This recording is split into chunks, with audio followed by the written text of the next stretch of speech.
Hi friends, విజయ అన్నని కలవడానికి వచ్చాను. అన్నని చూసి నేను చాలా ఇన్స్పైర్ అయ్యాను. ఆయన ఏం లేదు, ఆయన ఏం ఆశించడు, ఆయన ఏం కోరుకోడు, ఆయన లైఫ్ ఆయన వెళ్ళిపోతూ ఉంటాడు.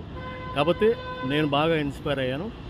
నాకైతే చాలా హ్యాపీగా ఉంది. ప్రకృతి గురించి ఆయన చేసేటువంటి పోరాటం, ఈ దుర్గం చెరువు, ఈ పరిసరాలు ఇవన్నీ కూడా ఎలా ఈ బిల్డింగ్లతో నిండిపోయాయి, ఎంత ఉండే స్థలం ఎంత కుచించుకుపోయింది, దానికి సొల్యూషన్ ఏంటి అనే దాని గురించి అన్న ఆలోచన విధానం నాకు బాగా నచ్చింది. అంటే ఏం సొల్యూషన్ అవుతుందో ఏమో తెలియదు, కానీ కనీసం ఇలాగా ప్రశ్నించే మనుషులు ఇప్పుడున్న సమాజంలో ఎక్కడ కనిపించట్లేదు.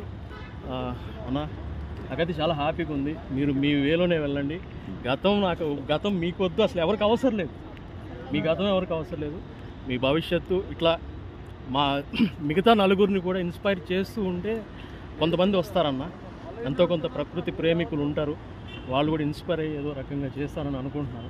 నాకైతే చాలా సంతోషంగా ఉంది. థ్యాంక్ యూ అన్న. Thank you.